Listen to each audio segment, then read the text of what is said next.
Hey, we are a small snippet of Squanch Games, and we are here to tell you how excited we are to be a part of the Microsoft Games Show Extended. Games Showcase Extended. Game Showcase Extended. What's the need for the extended? Why add that extra word? Is there one that's not extended?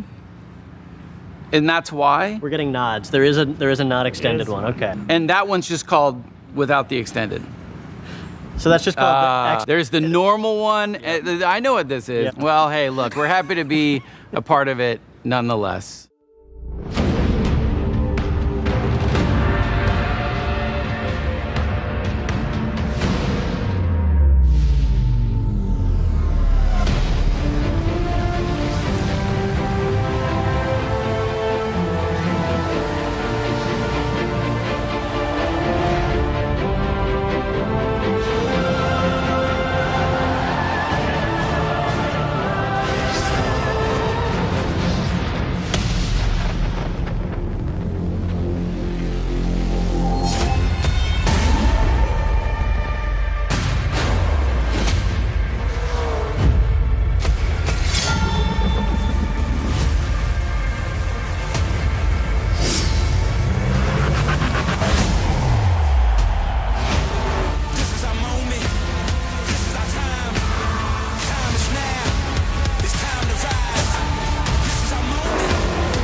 Welcome to Xbox Games Showcase Extended. I'm Erin, this is Malik, and we have the honor of diving deeper into some of the most exciting and talked about announcements, as well as gameplay from the Xbox and Bethesda Games Showcase just 2 days ago.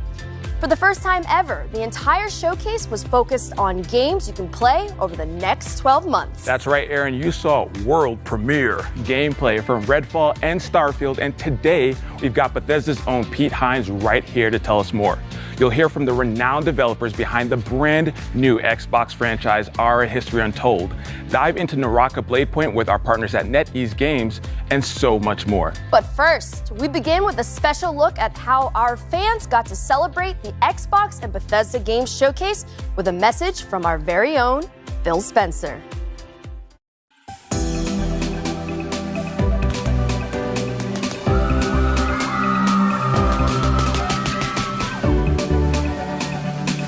I love coming to events like this. You can just feel the energy, people loving to come together as a community, their love of video games, the Xbox fans. Just a really special time for everybody, myself included.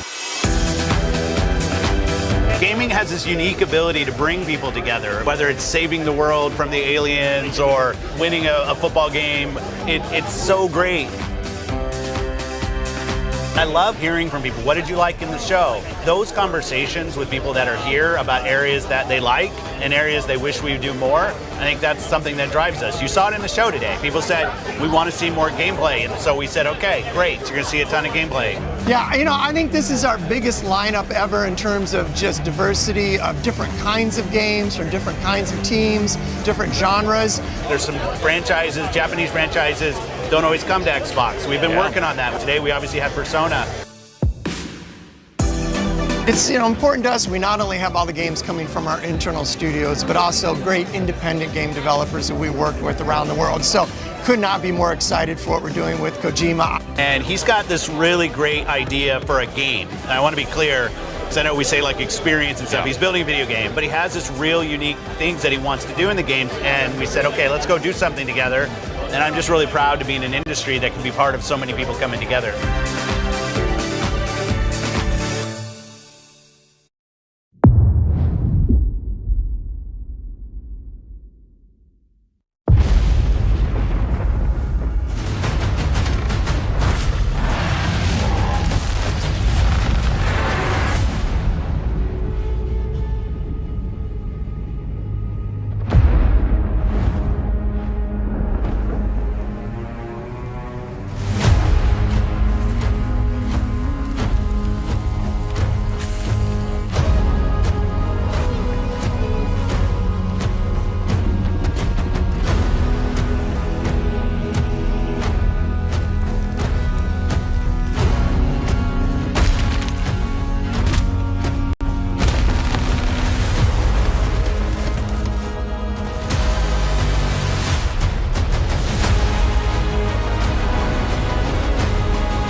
Bethesda opened the showcase with a dramatic gameplay demo for Redfall and closed it with Todd Howard showing us how deep the rabbit hole goes on Starfield. And we also got a sneak peek at upcoming expansions for Elder Scrolls Online and Fallout 76. Here to break it all down for us is the man, the myth, the legend himself, Pete Hines from Bethesda. Pete, how are you? I'm great. Good to see you. Good to see you as well. So about a month ago, you all announced some delays for both Redfall and Starfield. So I wanted to give you a chance to tell us a little bit about the decision-making process for that. Absolutely. Look, with all the time that goes into a game, it would be foolish to rush it out the door before it's ready. I think we have continued to sort of examine how we think about games and making sure that they are going to meet our players' expectations. Obviously, the last 2 years have really challenged us from a development standpoint. How we work now largely remotely, while a lot of our folks are not back in the office. And, that has an impact. I also think we've been thinking about things like release dates and when do we give those out and how do we make sure we give one out that we actually hit and don't have to change later. So it's not something we undertake lightly, but at the end of the day, I think what our fans expect, what Xbox fans, what Bethesda fans expect is a high quality game, and we want to do everything we can to give our teams the time to fully realize the games they're making. Yeah, and I think that's what it's all about, right? Like delivering an amazing experience for the players out there. And so, speaking of games, we're just going to jump into it. We're going to start with how the showcase started with Sounds good. Redfall. Now, before we even get into the game, Arcane's making the game, and I want you to talk a little bit about the pedigree of Arcane, just in case people don't know. Sure.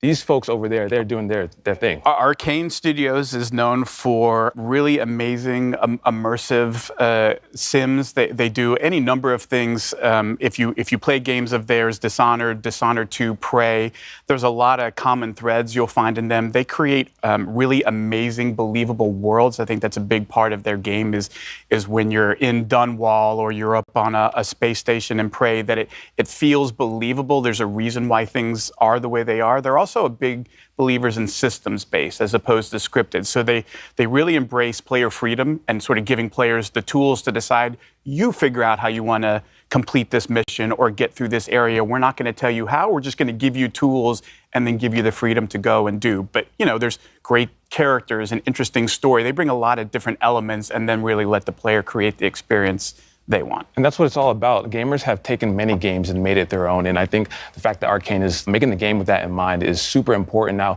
how similar or dissimilar would you say this game, Redfall, is from the other Arcane games? Look, on the surface, it's a first-person shooter that you can play solo or with up to 4 players. And so immediately you might say, well, it's not a single-player game, so it must be wildly different.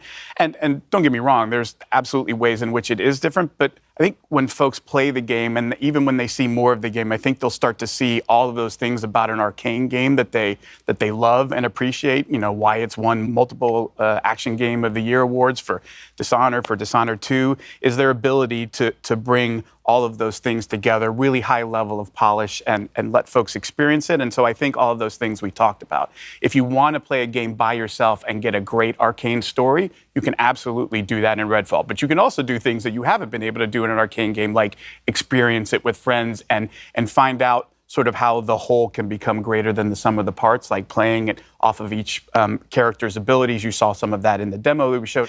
I think the more that people appreciate that, you almost are going to want to try and play Redfall a couple of different ways. You might want to play it by yourself a little bit, play it with others, and it's a game that allows you to do either or both of those things, however you see fit. I'm glad you talked about playing with friends, because I'm taking applications for friends to help me get through Redfall. Can I put my name on that list? I'm down to a little. It'd be an honor.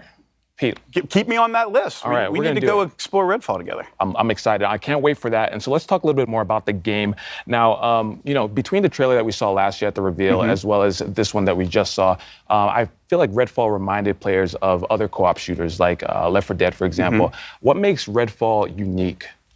Again, it's one of those things, like if you watch just like combat footage, you might look at Left 4 Dead or Back 4 Blood or any of these things and go, oh, I see multiple characters facing a bunch of enemies, and like, so it's the same game. But I think that would be doing a disservice, that it's all of the things that take place in between the combat as well as the combat itself, sort of combining different skills and abilities in the way that you do, Layla dropping down an elevator using her powers that Jacob can use to get up top on a roof and provide cover. You have different characters who play roles really well, how you choose to use Brebone, the robot. All of those things come into, again, allowing the players not to say, here's a set of rules and you can only use, like, no, here's just some stuff that you can go off into this amazing sort of dynamic, ever-changing world and sort of experience and explore for yourself. And you come back the next day and it'll look and feel like a different experience, even though you're in the exact same part of the game. I mean, I think those are the kinds of things that Arcane does that really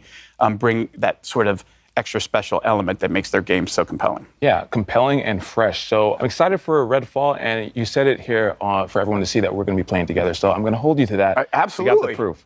All right. Can't wait. Awesome. So let's talk about Elder Scrolls Online. Now, I wanted to talk about the team philosophy, because I hear that the team is actually banned from saying things like, now is the perfect time to play. My least favorite saying is there's never been a better time to play a game. Like, we all say that. Yes, games always get better. We know that.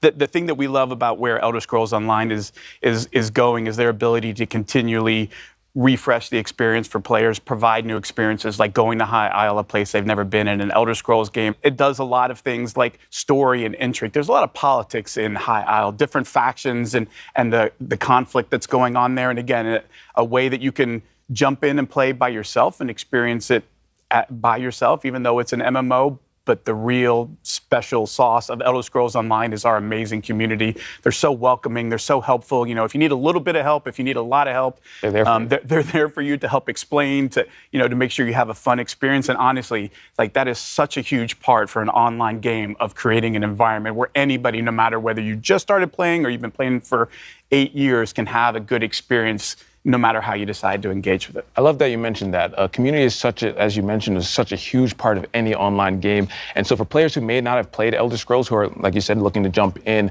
to know that they have that community backing them, that's going to help them, guide them in their journey, is super exciting. So, but I want to talk about Fallout a little bit. Okay. Huge milestone recently, 25 years of Fallout. It can rent a car even now. At this point, right? We're talking about it. All right, so this has to mean something super special to the team. Absolutely, and look, we are as aware of anybody. Like, this franchise did not start with Bethesda. It's one that we took on along the way, and our intent is not just to pay homage to, like, Bethesda Fallout. Like, no, we mean all Fallout, because what this series has done, what it meant to us as players when we went and played those games, played the original Fallout 2.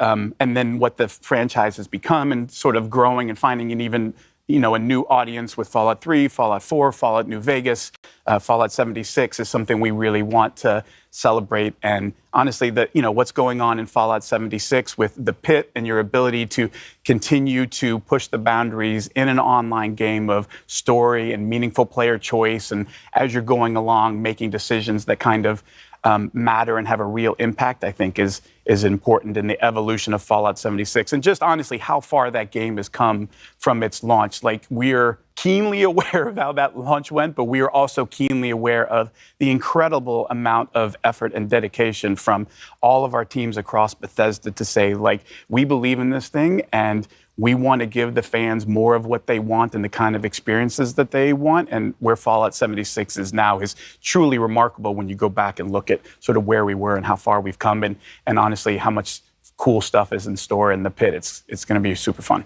Excited to jump in. And again, that's one of those things that I'm sure you guys attribute to the community, giving that feedback. That 76 community, again, not just in the game, but what they do for each other, to support other folks in the community, what they have done to raise funds for worthwhile causes. Like, it's not just an amazing group of gamers, it's an amazing group of human beings, and honestly, one that we're honored to interact with and be a part of every day. I love that, Pete. Before you make me cry, we're going to move on to Starfield, all right? Okay. All right, so let's talk about it. Starfield ended the show. I got to say, watching the trailer, breathtaking. It's one of those things from the different locations and just seeing the difference between that moon versus the populated city, just amazing. The dog fighting, just everything was so awesome. The team really outdid themselves. It's one of those things about a Bethesda Games Studios game that I always love, and it's been the case, honestly, since, I worked on Morrowind and Oblivion and all those games that, we talked about. And for every single one, you cannot pin people down to, oh, it's about this, because it's not. Like, ultimately what those games are massive sandboxes where they give players just ridiculous amounts of freedom to say, you go figure out what kind of game you want to play and what kind of experience you want to have, because that's what this game is about. It's not us prescribing and saying, you have to do these things. And no, it's about creating this huge sandbox with over 1,000 planets so you can completely explore and say, yeah, but you don't have to. Like, it's entirely up to you to figure out what is fun for me. Do I want story? Do I want to join factions? Do I want to, build outposts and gather resources to build more cool stuff? The team really puts all of those tools in the player's hands and step back and says, now it's time for you to tell the story of Starfield, which is your story, which is going to be different than mine, which is going to be different than everybody else's. And I think that's really where the magic of a Bethesda Game Studios game happens. Speaking about the scope of everything, Todd said that this is what an epic RPG is. What does Bethesda define an epic RPG as? I think, again, it's sort of leaning into, look, there's a lot of folks who take a lot of different approaches on what does an open world mean. And Bethesda Game Studios always pushes themselves to the most freedom and least limitations, right? Where the items in the world are all real things. You walk into a store and there's a bunch of weapons or whatever. Like, that's not just art on a countertop. Like, you could pick those up. You could steal them and run out of it. You can create chaos. Like, we don't want to put too many limits on what the player is or isn't allowed to do.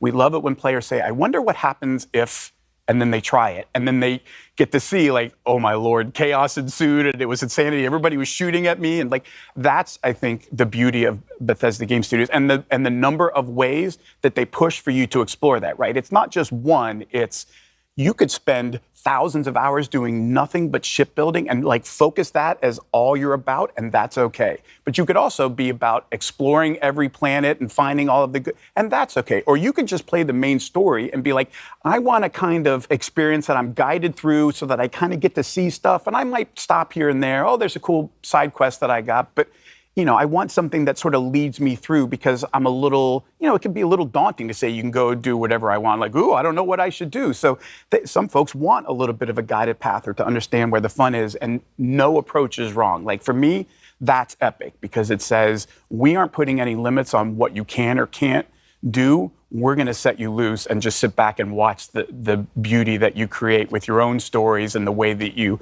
solve problems or choose to spend your time in this world we've created. I love that. And what you said about, those moments that maybe you experience that I don't, like, those are some of the best moments if I think back to playing RPGs when I'm discussing with my friends. Oh, did you see that? No, I didn't see that. Where did you see it? And having them go out and find it. So I think that's going to be one of those things. We talk about that a lot, that sort of water cooler moment. Exactly. Of, like, you come in the next day and you talk to everybody about what you did, and you were like, wait, I did that quest, but I did this completely different thing. And you sort of start to appreciate all of the choices that you could have made. You didn't even realize were an option. Like, oh, I didn't even think about doing that. Like, oh yeah, I just ran in and stole his ship and shot all of his crew members and took off. Like, you can do that? They'll go, yeah, you can do anything. Like that, I think that is a special part of a Bethesda Game Studios game. And when we say epic RPG, we mean all of the stories, all of them. All right, you just gave me some ideas for stealing people's ships.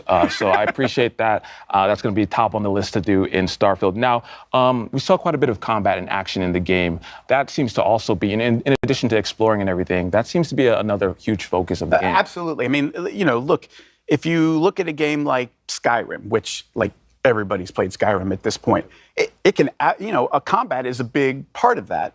Unless you decide it's not. Like if you're one of those folks that says, actually, I'm going to do the alchemy thing, and I just go off and pick flowers and make potions and like live another life in another world this way, then combat isn't part of it. But look, we know in an epic RPG, there's always bad people, shooting at you. Sometimes you got to return fire, and there's a lot of fun to be had there. And so, providing a lot of different skills that sort of determine how good you are in combat, combined with all the different weapons in the game, and then you layer in ship combat and all of these other things, it starts to sort of paint a picture of just how broad or how deep the rabbit hole goes. It's going to be so impressive. And you touched on it a little bit, and I want to talk about it because this was when I'm watching the video, the demo, what I saw, and it really caught my eye, is around the ship. It's not just getting in the ship and that's your ship. There's so much behind it. Can you talk about it a little bit? Yeah, like every ship is customizable to the nth degree, and not just like cosmetically. I want my ship to look like this or look like that, though obviously that's totally a thing that you could do if all you care about is cosmetics. But it goes much deeper than that in terms of like what kind of shields you have, what kind of weapons you have, like what kind of ship are you building? What do you want it to be good at? What trade-offs are you willing to make or not? And then the other part of it is, of course, well, you can't just, like, it's a spaceship. Those aren't cheap. So you have to figure out, like, how am I going to do this? Where do I get the resources to build this stuff? What kind of, skills do I need to level up to improve different parts of my ship beyond, what I could do without those skills? So there's a lot of, again, choices in terms of you get to decide that, how much you want to put into that or not. Do you just want to give somebody money for the parts that you want? Do you want to build it? All of those things are sort of part of the fun of deciding how much do you want to interact with this and how do you want to interact with it. Absolutely. I mean, just as you mentioned, the scope, the level of player agency, something that I feel like is going to just make Starfield such a special experience. So between Redfall, ESL, Fallout 76, and Starfield, you all are just killing the game. Yeah, we got a few games coming out. It's going to be so great. Pete, thank you so much for stopping by. Thanks for having me. Of course, Pete. Now, coming up, we'll hear from our friends around the world, including Squanch Games, Obsidian Entertainment, Playground Games, and of course, Xbox fans like you. But first, let's hear from the creators of one of the world's most popular Battle Royale games.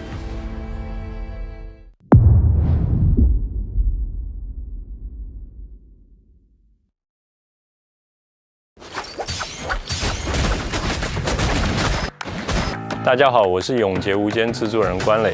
We are glad to share Naraka Bladepoint, a unique online multiplayer action game with players all around the globe. As a NetEase studio, 24 Entertainment is joining hands with Microsoft to bring Naraka Bladepoint to consoles for the first time. You could play the game on Xbox Series X and S, as well as Windows next week. We're also joining Xbox Game Pass, a platform with a huge player base and a vast, bright future.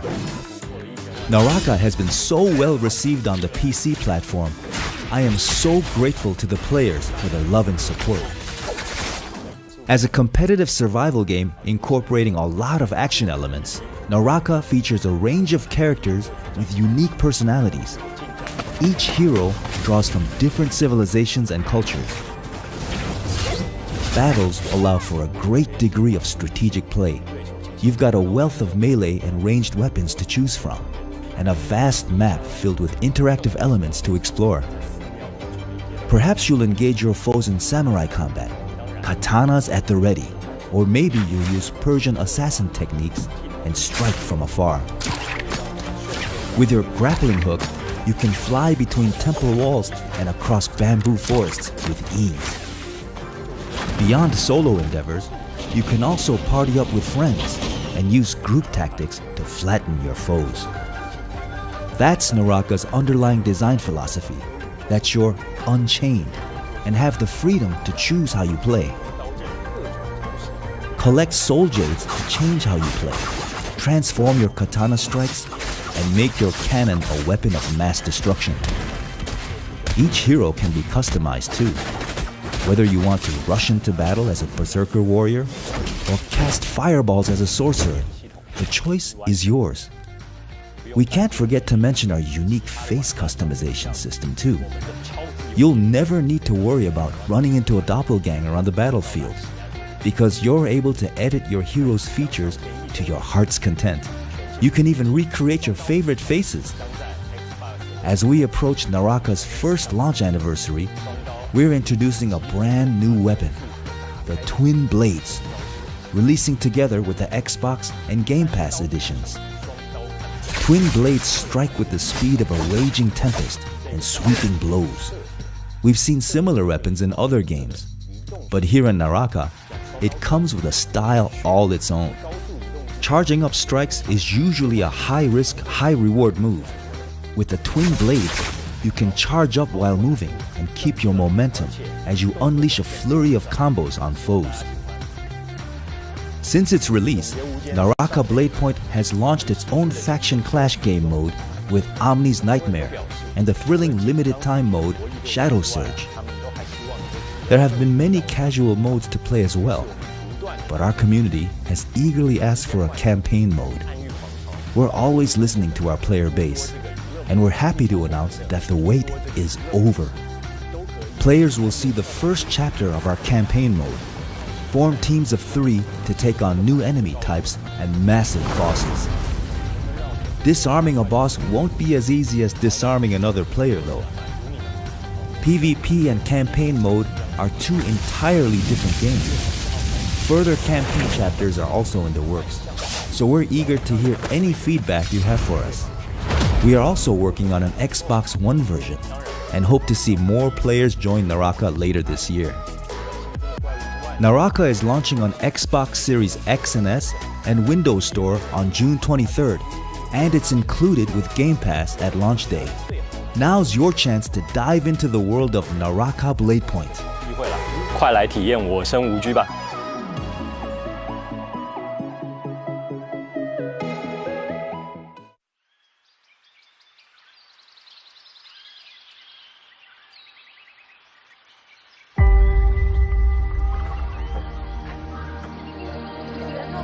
History is filled with moments of greatness.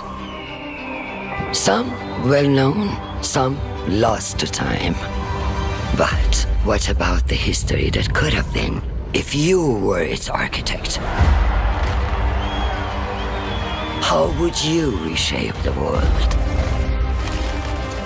What new stories would you tell? And when your people speak, would you listen? How would you lead them in this new world?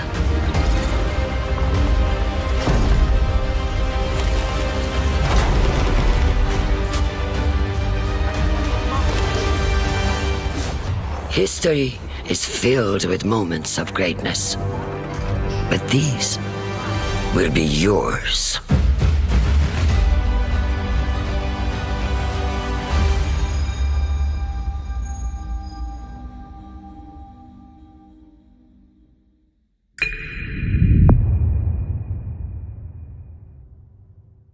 I'm excited to welcome our friends from Oxide Games for a closer look at their historical grand strategy game for PC called Aura: History Untold.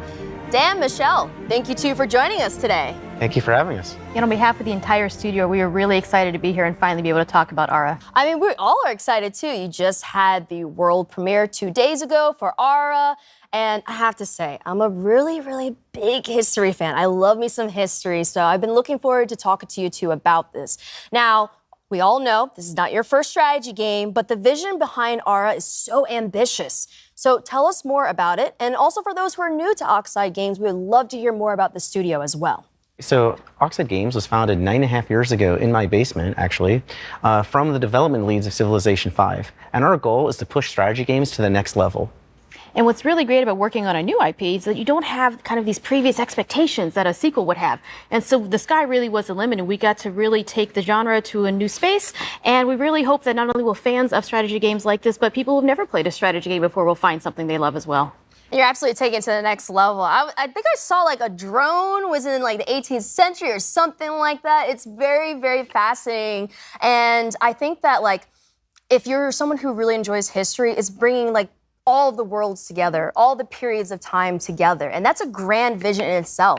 So how does the vision of Ara impact the player experience within the game? So one of the kind of big things we wanted to do with Ara was really explore how to make the game less about finding that optimal strategy, that optimal path, and really bring in ways to make it more meaningful to the player, make it unique to themselves. So what are different kinds of choices we can bring to the player so that when you play it's different than when I play, and yet we can both be competitive together? How can we do things to really impact agency and expression and really let you express your values and your play styles through the different mechanics in the product? And Dan, what about you? How does the vision impact the overall experience? So one of the big things that we've been working on is what we call the living world. We wanted the expression of the game to manifest itself in a way that felt authentic and cool. So we've spent a lot of effort on making sure that the choices that you make are expressed in a visual way. And so you're going to see your citizens doing things that reflect the choices that you've made. And this is actually really challenging. So one of the goals when we founded Oxide was to not have to tell the designers, no, you can't do that thing. And so the game is obviously huge. It's just massive. And so it's a very large technological constraint from doing something like that. But we have our own proprietary engine that allows us to really bring this alternate Earth to life. I think that's the beauty, right? Because in history, the great thing about learning history is that you learn about culture, you learn about stories, you learn about things that are probably brand new to your eyes. But the way that Ara helps you remix, reimagine, and rewrite history is a beautiful sight to see. And I'm excited to get my hands on it, and I'm sure everyone else is who's watching.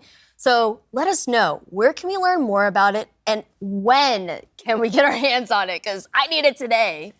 So if you head over to the website, you can sign up for the Insider program, which will give you a chance to join the technical alpha and play the game later this summer, which is super exciting because we've been playing it, all the time. And so now you'll have a chance to play. Dan, Michelle, thank you two so much for giving us the lowdown on Ara. Really appreciate it. Thanks for having us. Grounded is finally leaving early access and moving into full release with a highly anticipated story mode. Here's Adam Brennicke and Eric Dorabella from Obsidian Entertainment to tell us more.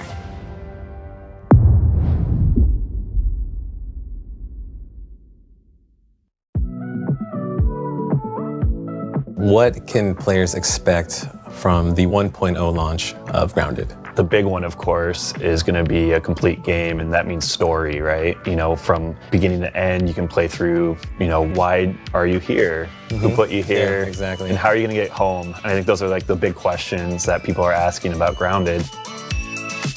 Originally, we really just wanted to make a survival game. And one of the jokes was, hey, what if we did backyard survival? Everyone was like, yeah, that's a very unusual idea, but I think there's something there. One of the things that we did early on was establish the art style of Grounded. Things started coming to life as we did the initial prototypes and seeing some of the cool things, like the first time we added the spider into the yard, seeing the reactions of people in the office, even jump scares, people screaming.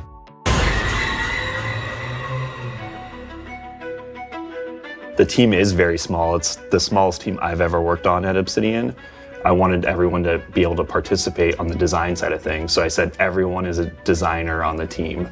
And I think that extends into our community and how we're building the game in game preview and early access. That's probably one of the big successes of the game, is how close we work with the community and take all their feedback and suggestions. I think it's super rad. For a game developer too, that is a huge, huge thing, just to get people's feedback constantly of what they're liking, what they're not liking, and all those adjustments just make a much, much better game at the end of the day.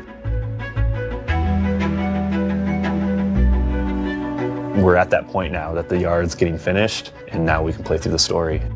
There's a lot of surprises. There's a lot of things that I think players aren't going to expect. And I think I know what you're talking about. I cannot wait to see players' reactions. I know a lot of players are just waiting for the story to be finished to finally jump into the game. People who played the game previously are also like holding out for more content. I think it's just going to pull a lot of people back in and gain a lot of new players.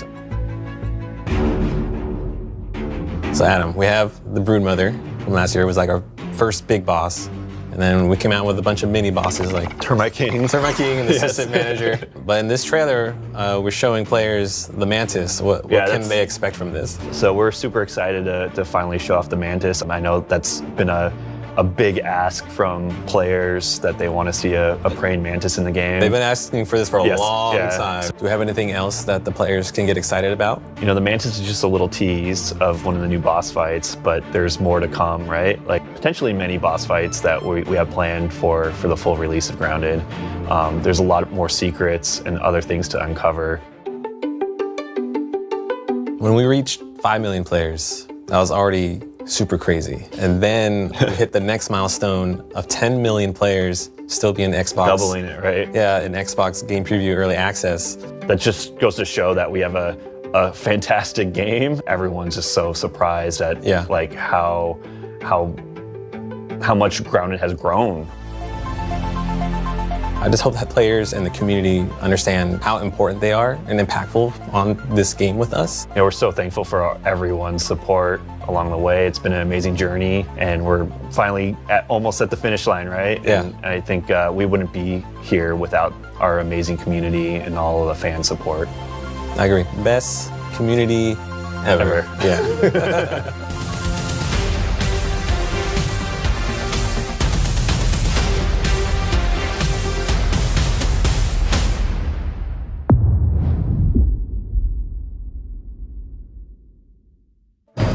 So I got a call from my good friend York Newman, the head of Microsoft Flight Simulator. He told me it was imperative that I meet with him. So I'm in this helicopter, we're flying to this location, we're on our way, let's go.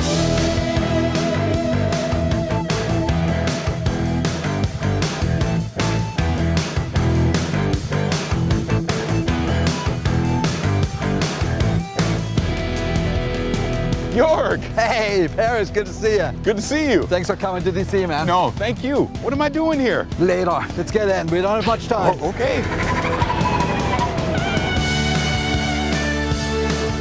All right, Paris, right across the Potomac. That's where our contact is. Are we headed towards Arlington? It's still secret. I'm sorry. York, what is this place? Oh, you'll see. Let's go.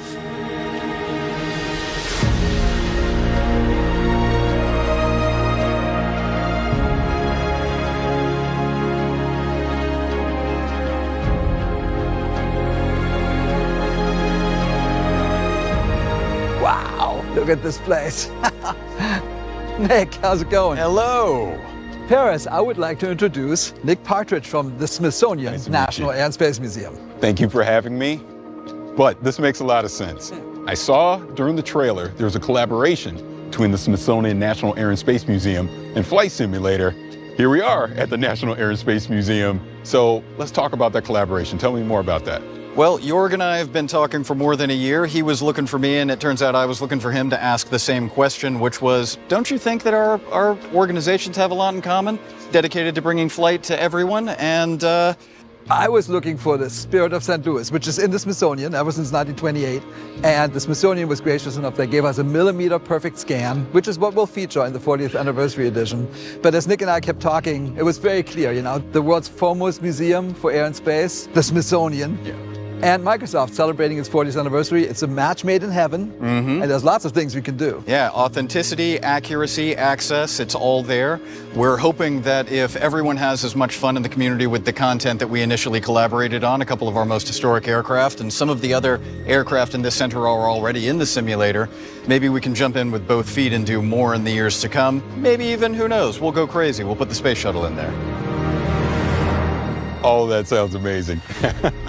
All right, you guys have never been here before, no, right? This is my first time. All right, so keep your eyes peeled, stick together, and Jorg, I've got something special for you right around here. Perfect. Check this out. This is my favorite plane, the Junkers Ju-52 3-motor. Amazing. And that is an awesome plane. And as I look at all these planes around here, it makes me ask the question, are you going to put all of them in Flight Sim? Maybe not all of them, but we hope a lot of them. In the 40th anniversary that comes out this fall, we already have 3. We have the Wright Flyer, the Spirit of St. Louis, and the DC-3. And we hope to get a few more. As Nick and I were talking, there's a lot of things we could do. Yeah, we started with the most iconic ones, and who knows? There's no lack of opportunity. You know, I keep saying amazing because this place is amazing, and just like Flight Sim, it just keeps going. So what else is happening? It does seem like we're going supersonic, like the Concorde here. We've been doing a major update ever since we launched, every month since August 2020. And just today, we're actually launching World Update 10. And guess what? Tell me. It's the United States. And it's huge. We have a dozen cities, a new height field, brand new aerials, new missions, new airports, new everything. And as always, it's free.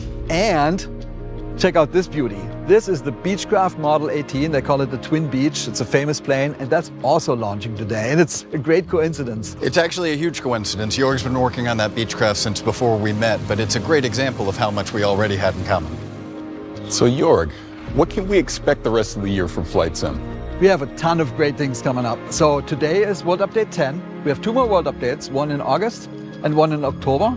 And then in November, we have the big 40th anniversary edition, which will be an absolute delight for anyone who loves aviation. Okay, that 40th anniversary edition, tell me more about that. Yeah, so we're celebrating by bringing back some of the planes from the old Sims, like from Flight Sim 10, 9, 8, even before that. And we're restoring some of the old missions, and we're bringing back some of the airports that were in those editions. So it's a real celebration of the franchise. So this celebration is not only of the franchise, but the past as well. And we're also adding brand new things on top of it, like that the community really wanted.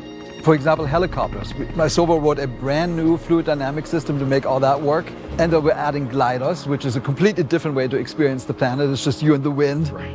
And then the last one is it's the biggest deal for simmers, a brand new real-to-life airliner, the A310 from Airbus, by a brand new partner called Inibuilds, a great development team. In fact, of the 10 planes we're bringing, most of them are created in collaboration with third parties. So it's a really cool way for us to integrate with the creator community.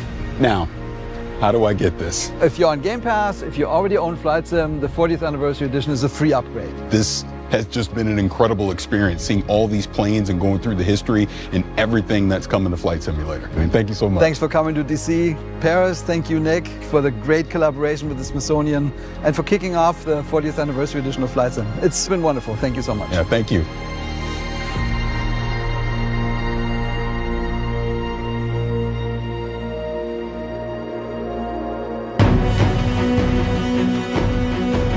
Today was a good day, but now I have a need for speed. I'm headed to the danger zone, baby.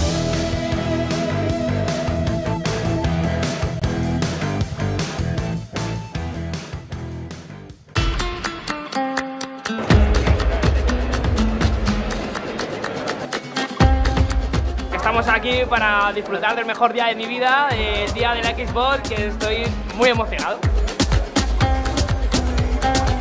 I came in Madrid just yesterday to be here in FanFest Xbox, and I'm so excited.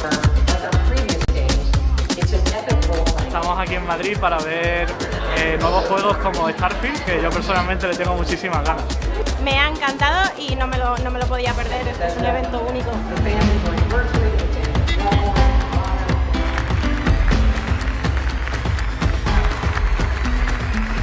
Why gaming? Just a passion. Es una experiencia única. Me ofrecen algo que no encuentro en otro lado.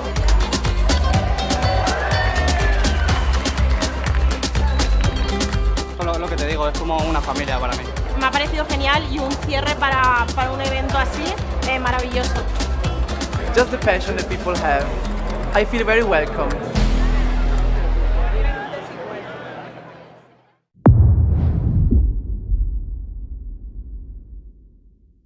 Hey, we're just a snippet of Squanch Games, and we're here to talk about High on Life, our new action-adventure, comedy, Metroidvania, first-person shooter that is nothing at all, a little bit like Microsoft Excel. All right, you're a bounty hunter now. You gotta help me rescue my friends. They're Gatlians, just like me.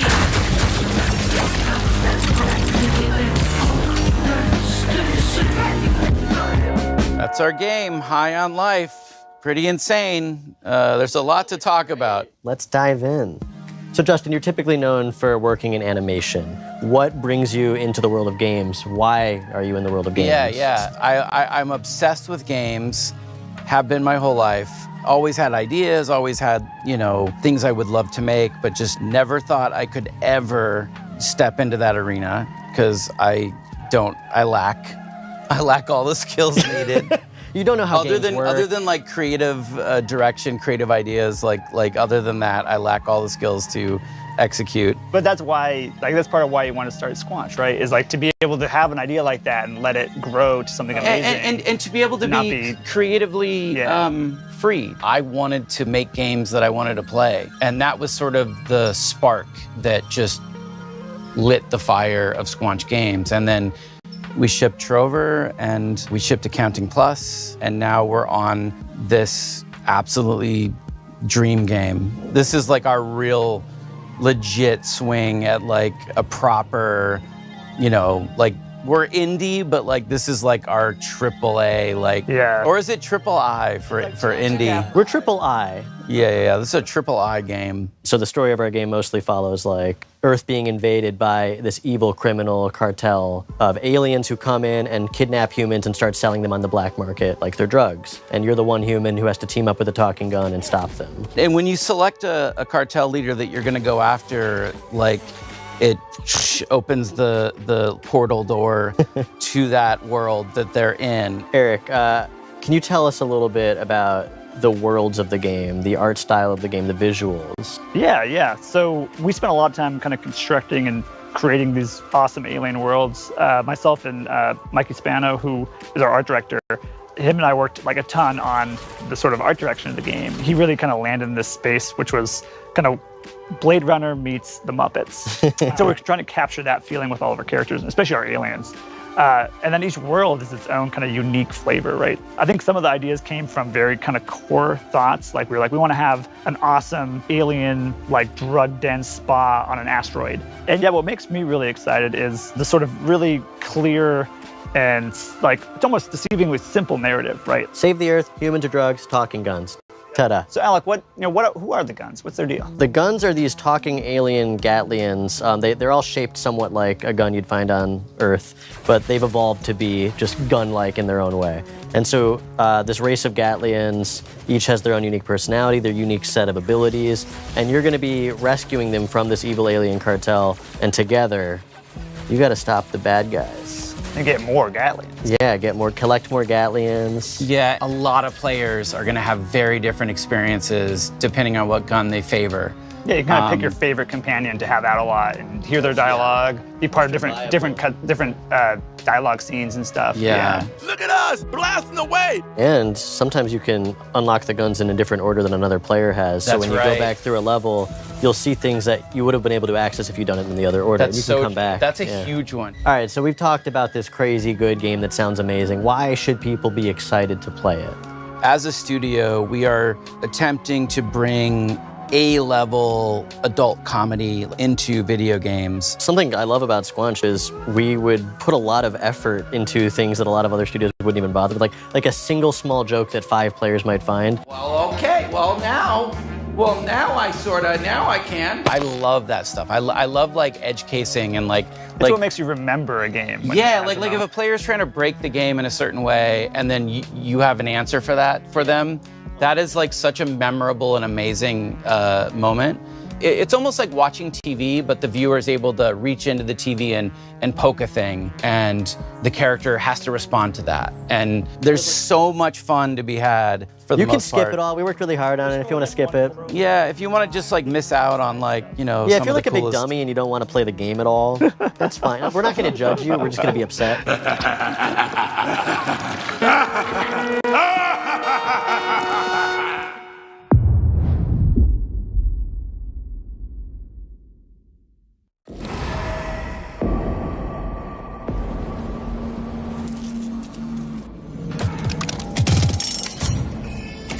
Gonna be fun. You know I can't let you leave.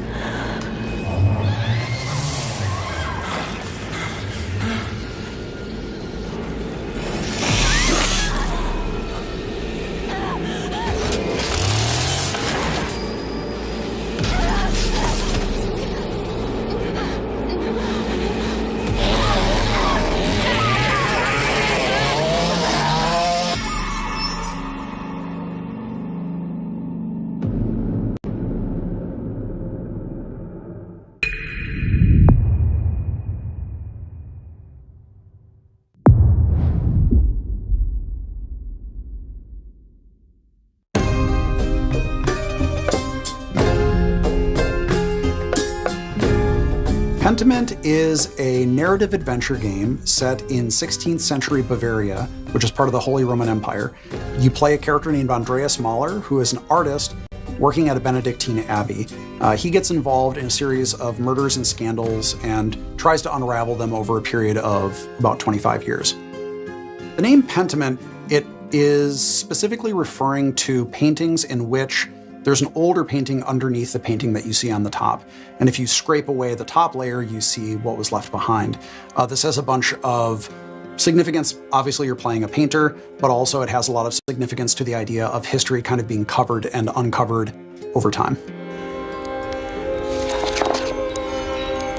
When I saw narrative-driven games with really distinctive art styles, I was inspired to make a historical game that focused on the unique art style of the early modern period that was really driven by the relationships between characters and the stories that played out over time. Hannah Kennedy was really integral to defining the art style of Pentiment, especially blending the late medieval illuminated manuscripts with the early modern woodcuts. Yeah, so there's a lot of major points to solve and kind of marry between wanting this to be a true to the history, true to the feel of the source material that we were referencing as far as the narrative, but also thinking about the types of games that were like what we imagined we wanted as far as a gameplay experience. From the beginning, I knew that I wanted to portray a community that changed over time, which meant that characters are changing over time. That's really the focus of everything. The buildings do change, but really it's the characters where you see all the crazy stuff happen. Kids that I had become attached to because it's a 4-year-old and we designed them to be a 4-year-old and then they're getting married and then I felt a weird like emotional reaction to that because I'm like, oh, baby's all grown up.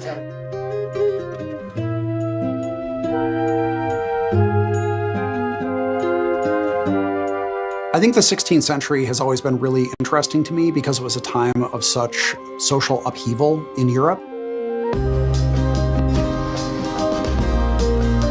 I think when we look at social change in the past, it seems like it's a thing that always happens outside of our time. But right now, I think we're maybe more aware than ever that social change is happening constantly, and people are always struggling with it. It's always a difficult process. And so I hope that by looking at people from the past, we can see that even though the setting might be different and the specific issues might be different, ultimately, we always struggle with social change.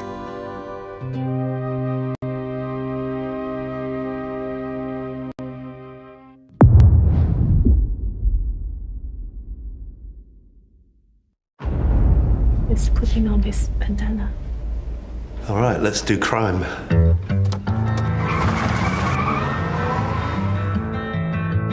It's such a bad idea. All you had to do was keep your mouth shut!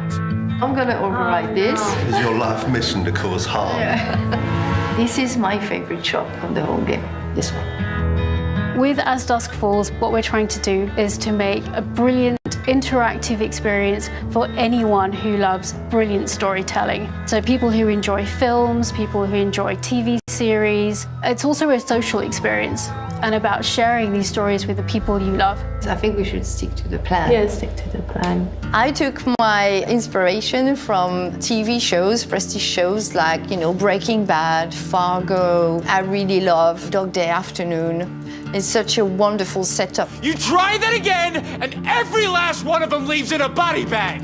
When you write for interactive stories, it's all about the stakes. You want big choices, the tentpole ones that everyone will remember from the chapter they played, but also you weave in the smaller stakes, the drama bit, like the relationships. Are you gonna stay married? When you lost your job, this wall went up, and I missed you, okay?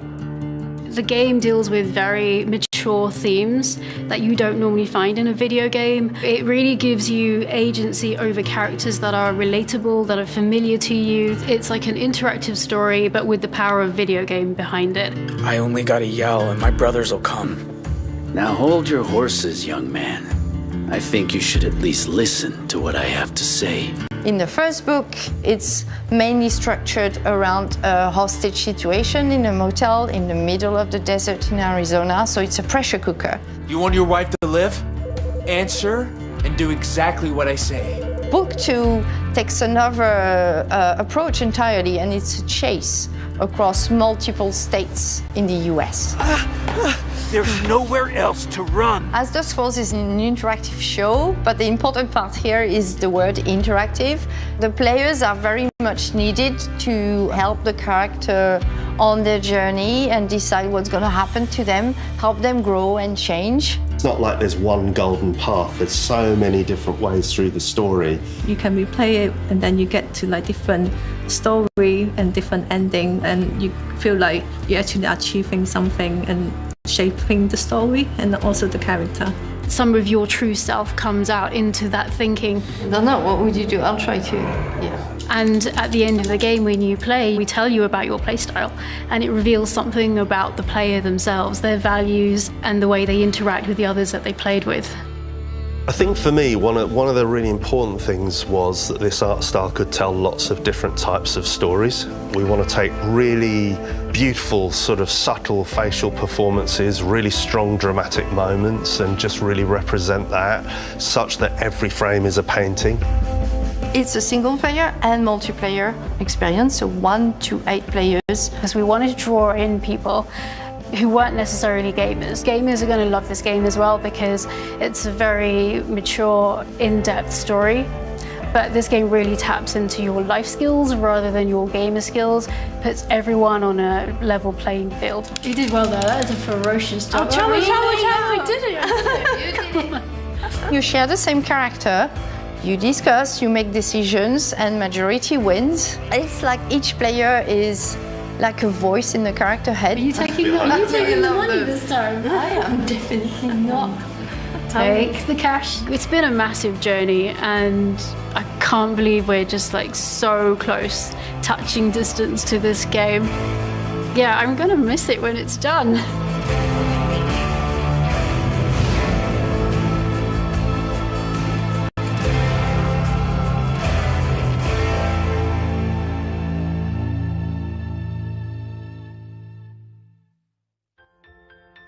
Let's check out what mysteries, adventures, and, of course, slimes are waiting for us in the new, vibrant world of Slime Rancher 2.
All right, time to get going.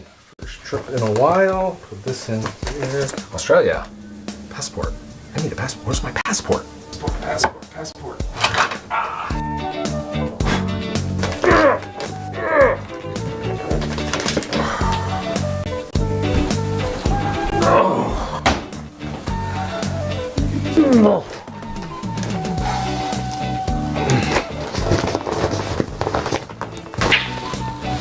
Right.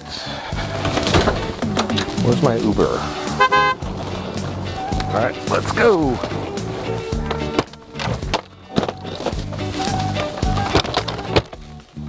Let's go.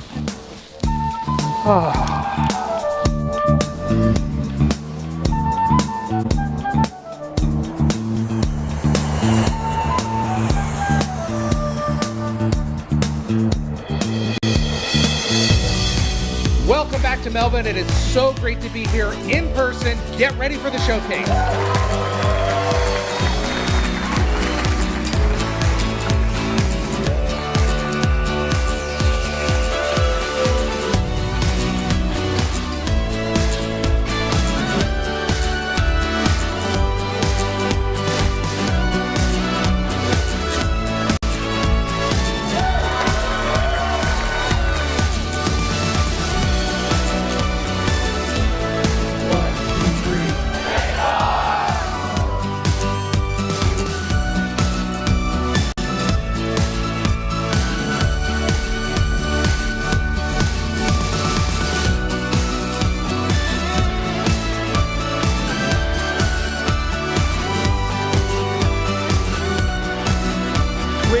Here in Melbourne with FanFest.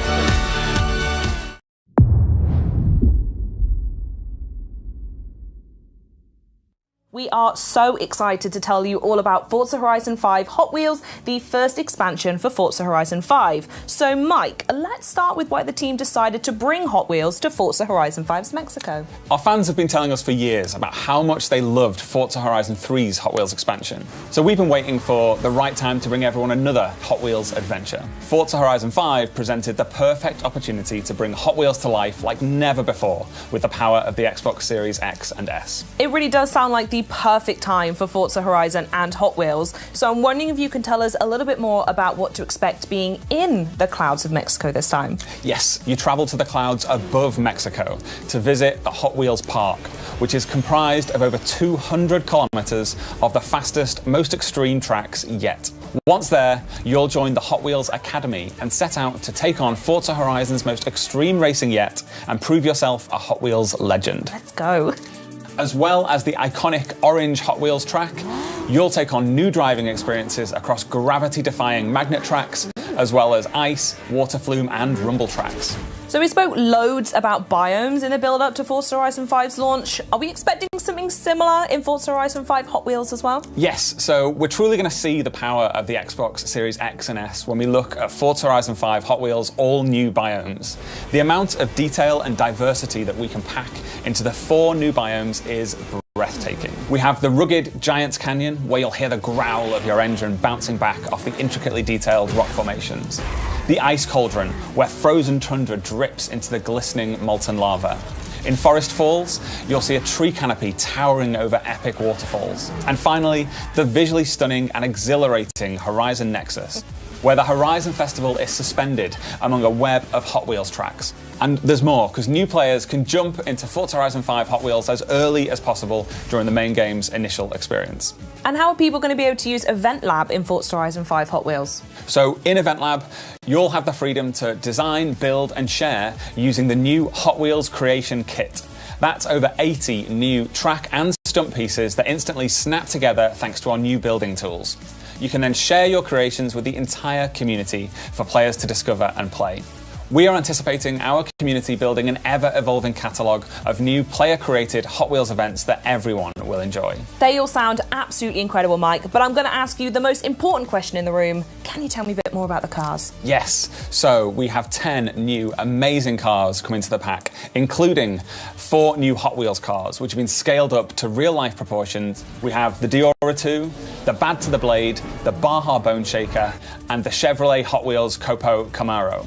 Forza Horizon 5 Hot Wheels introduces the most extreme tracks we've seen yet in Forza. So we've added some new extreme track toys and hypercars to go with them. Love that. I want to call out the Hennessy Venom F5 and the Mosler MT900 GT3. Their speed is unlike anything we've seen before. So we know Forza Horizon 5 fans naturally love co-op, so how is that continuing in Hot Wheels? So, in a first for Forza, you can join up with your friends and play from the very start of the experience in co-op. You and your friends will then take on a new campaign, moving your way up through faster and faster car classes until you unlock the extreme speed of X-Class and become a Hot Wheels legend. You can also choose to take on the world in Horizon Open or team up with your friends to take on a team of drivatars in the Horizon Tour. Ooh, I absolutely love that. Final question now, though. When can we expect to play? Yes, so Forza Horizon 5 Hot Wheels releases on July 19th on Xbox Series X and S, Xbox One, Windows PC, and Steam. Mike, thank you so much for joining me. This has been so much fun, and I cannot wait to play.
Now, onto our next block, pun intended of course. Minecraft Legends is the action strategy take on the franchise you never knew you needed. I'm here with Dennis Rees from Mojang Studios, who has just released the world premiere trailer of Minecraft Legends. Dennis, welcome to the show. Thanks for having me, Malik. So happy to have you. I mean, this is a really exciting time for the team. Let's talk Minecraft as a whole, though. That game, I have nothing to back this up, but I feel like everyone on the planet's played Minecraft at this point. But that wasn't enough for you all. You all went and made Minecraft Dungeons, and now we're moving on to the recently revealed Minecraft Legends. So one, tell me a little bit about what it means for the team to actually be able to reveal the game, and then two, just let us know what Minecraft Legends is. Well, we are so excited to finally be able to talk about this game with the world. We've been working on this game for some time now. Minecraft Legends is an action strategy game. Is set in the Minecraft universe. And in order to build this, we really wanted to partner with a great company that understands strategy games. And so that's when we reached out with Blackbird Interactive. And in doing so, we were able to create an experience that is welcoming for people who may have not played Minecraft, but also people who have. And I mean, you've seen the trailer. It's about going and traveling through these beautiful biomes, exploring this world that is familiar yet still mysterious. And so as you explore these lush biomes, you collect resources, and then you use those resources to build defenses from these dangerous but very cute piglins. And in those offensive, you're able to fight them back and send them back to where they come from. And you know what? You're going to probably want to build some alliances with some unexpected friends because they're going to help you actually defeat the piglins and send them back to where they come from. Oh, I'm looking forward to it. And I love what you said about trying to make a game that's both for fans of Minecraft that exist and new fans coming in. Minecraft can go in so many different directions, I feel like, with a new game. What made you choose action strategy? Well, really, it was many years ago, as a group of of folks at Mojang sitting around talking about what game genres they really enjoy. And action and strategy were the most popular ones that came up. And so we started to think about who we could partner with to build that experience. And that's where we came into Blackbird Interactive. And that was back in 2018. And, you know, the project was codenamed Badger. And an interesting little fact for many of those people that might follow Minecraft, if you go back to Minecon 2018 and you look at the shirt that Jens Berenstain was wearing, you'll see a graphic on there. And it's in the shape of a badger head. And really, that was meant to be an Easter egg for years forward, which here we are now. I gotta say, I love a good Easter egg. Now, where would you say that Minecraft Legends fits in the overall Minecraft universe? Well, the Minecraft universe is just always growing and expanding. And if it's not from our partner communities, then it's from Mojang specifically. Like you mentioned, Minecraft Dungeons. That's a great example where Mojang went out and we built this dungeon crawler experience in the Minecraft universe, and players love it. It's wonderful. And with Minecraft Legends, we're trying to do something similar, really. And here we're going to be introducing a narratively driven campaign with a whole bunch of new characters and a lot of other things that I'm not ready to share right now. Dennis, I thought we were friends. You can share it with me and everyone watching. No? Okay, I won't pry anymore. But tell us when the game is coming out and where we can keep up to date. It's coming out in 2023 on PC and console on Xbox Game Pass. And if you want to know more, just follow us Twitter or jump on Minecraft.net. Dennis, I'm so excited to jump into Minecraft Legends. Thank you so much for stopping by and giving us the lowdown. Thanks for having me.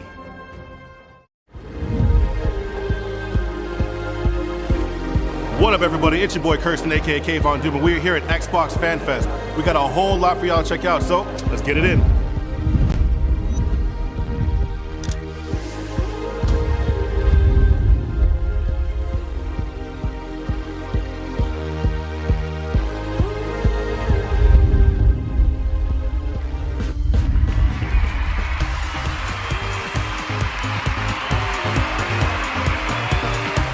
They asked me what year Halo came out, won this sweet jersey. I couldn't believe when I was here on site that I would get to meet the real Master Chief. Experience here, out of this world. It was really cool to see. I'm gonna go get my nails done because they have a nail station and these things need to be painted. Redfall looks dynamite, and come on, Diablo 4. Oh, it's so, why are you so gruesome? All bloody things. No, but it's great. I love it. What a day we had today. Thank you, everybody, for showing up to Xbox Fan Fest Toronto. Had a lot of fun, saw a lot of games, great experiences overall. Catch you in the next one. Here we come. Are you ready for more?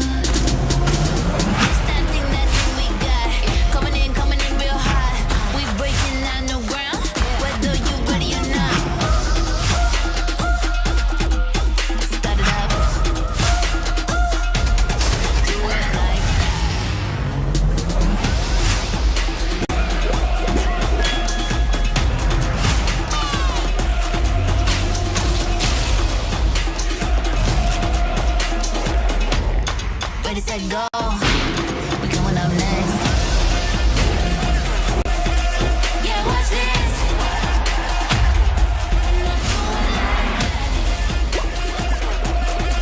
Yeah, watch this. Do it like that. Yeah, right now it's that move. Go and do that thing you do. Turning heads, you make them look. Yeah, they got their eyes on you.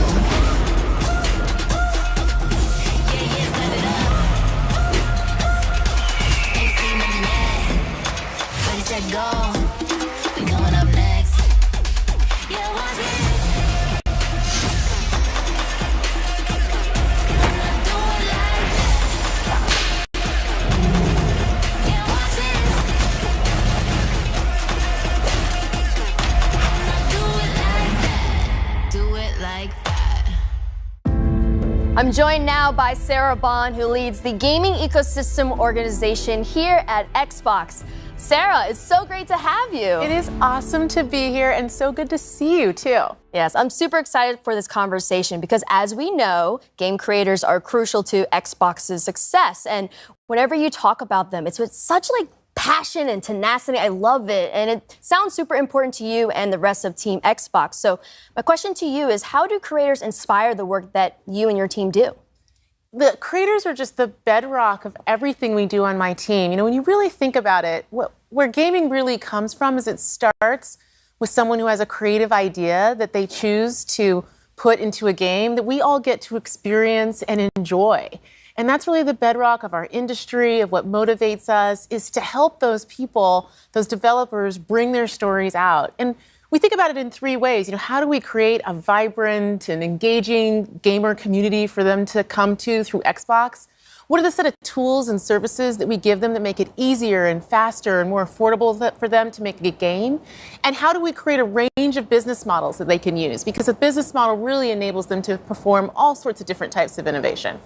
Yeah, business models, tools, resources, all these provide choices, and it's increasing these choices for not only the developers, but the players themselves as well. Yeah. For example, you and your team just announced a new feature that's going to bring game demos to players.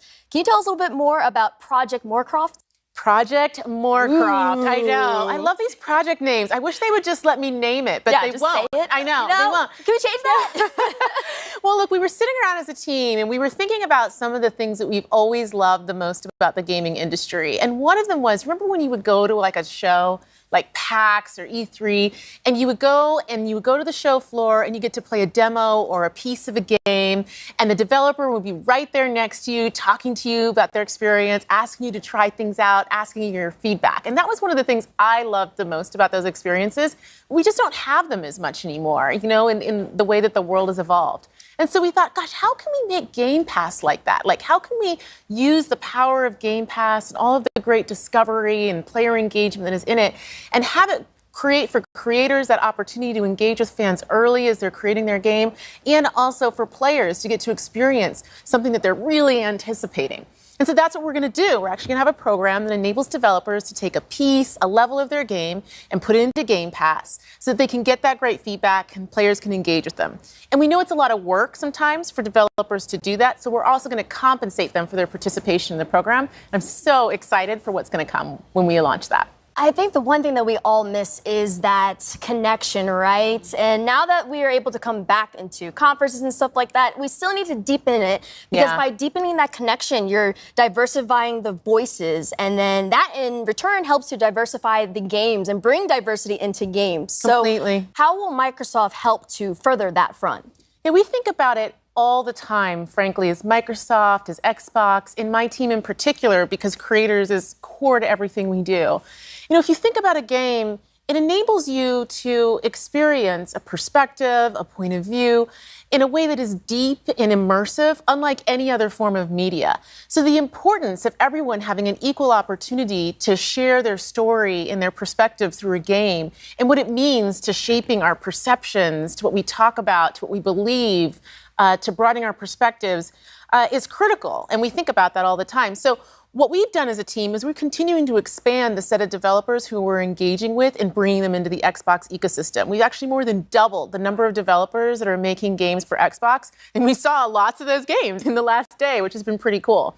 And the other thing that we did this year is, for the first time ever, we actually have a presence in Africa. We have our first Xbox employee in Africa, specifically dedicated to working with creators in the region. So what message would you like to leave for creators who are interested in starting in the industry? Yeah, I get that question a lot. People say to me, gosh, I would really like to be part of the gaming industry. I'd love to make a game. How do I break through? How do I get involved? And I say, first of all, network. Talk to people, meet people, connect with people, just how you and I connected actually at an industry event, which we met at, which was super fun. You know, build that network and that connectivity, because it's so critical in every industry, but I think particularly in gaming, right?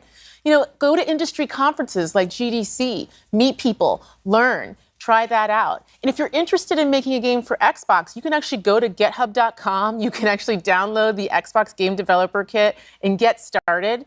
And once you have a game concept, you can also submit it online through id@xbox.com, and then you can self-publish to Xbox, which is another great way. And of course, if you actually want to get involved in the industry, all companies are great, but I highly recommend you check out Coming to Work at Xbox. I'm biased, obviously. I mean, hey, you have every right to be so. Sarah, thank you so much for joining us today. And also, thank you to all the viewers for tuning into Extended. We've heard from so many amazing developers on today's show. Now, before we finish, is there anything else you'd like to share with us? We were talking earlier about the importance of people being able to tell their story through a game and how incredibly powerful it is. I mean, when we were talking about that, I was thinking about an experience we've had as a team that's been very touching for me. So, a couple years ago, we started really consciously extending the depth and breadth of content that we have in the Xbox ecosystem. And it was through that I got to know the team making Stalker 2 really well. And I actually got to intro that game last year in the Xbox Games Showcase, and it was just incredible. And the thing was, when I was looking at that game last year, and I was looking at the story that they were telling, and they were talking about the beauty of the land and their dedication to their culture and their country, and I thought, wow, this is a cool game. This is a compelling story. But sitting here today, recognizing that team is Ukrainian, they were based in Kiev, looking at that story and what they were showing to the world just feels entirely different and far more poignant and visceral to me. This is a team who's talking about their culture, talking about fighting for the existence of being a nation, of being a people, of having their own language. And now we all, as a world, have gotten to see how tenuous that, in fact, is. And it's an honor, frankly, to be part of this industry and to have the opportunity to uplift their voices and to let their story be told through a gaming experience, especially knowing what we know now about the situation in Ukraine. And as part of that, they actually shared with us something that they wanted us to share with all of you today as part of the show.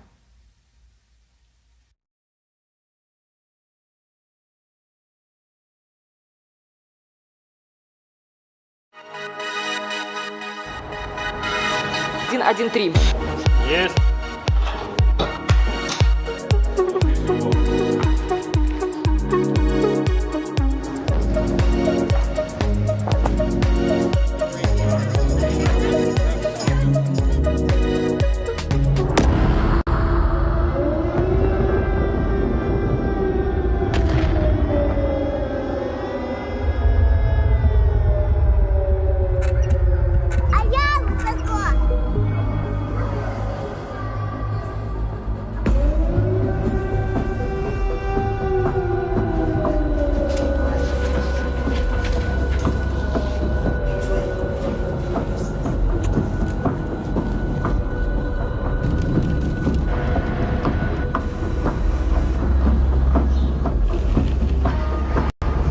Здесь кипела работа, идеи, она не останавливалась. 3 месяца назад началась война России с Украиной.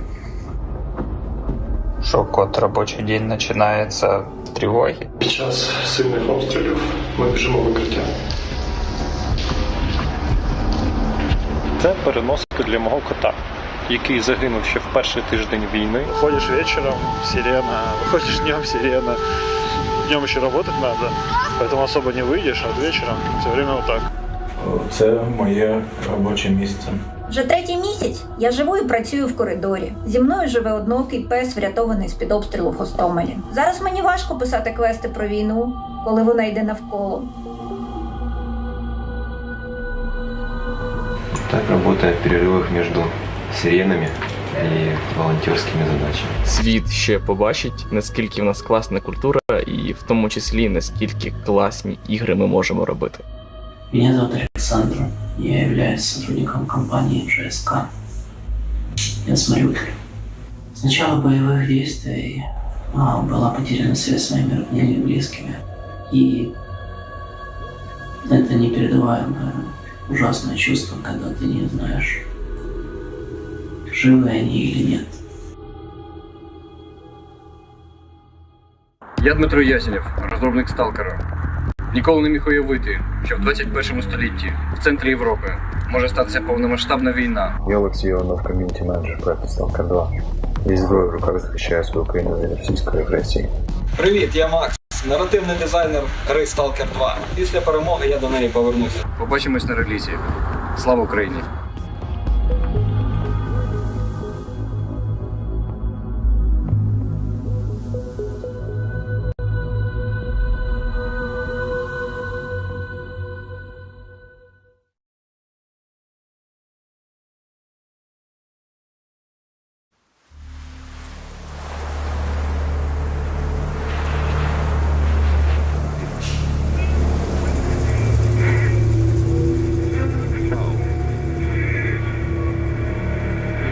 Last question, Dr. Dallin. Are you sure the perimeter surrounding the zone is really enough?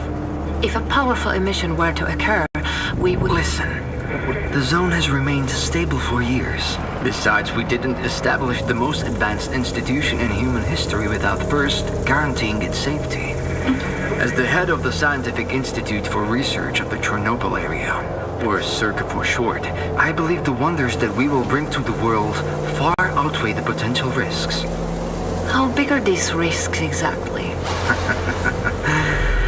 The zone reveals a whole new world. We can stick with the old one, fearing change. But tell me, do you want our descendants to remember us as cowards? Or as those who dared to venture forward to a new, better humanity?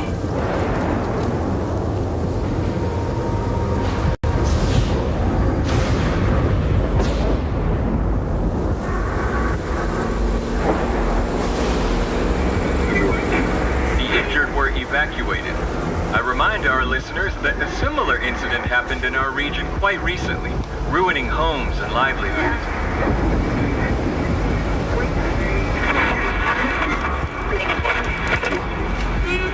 However, city officials urge people to stay calm, assuring them the situation is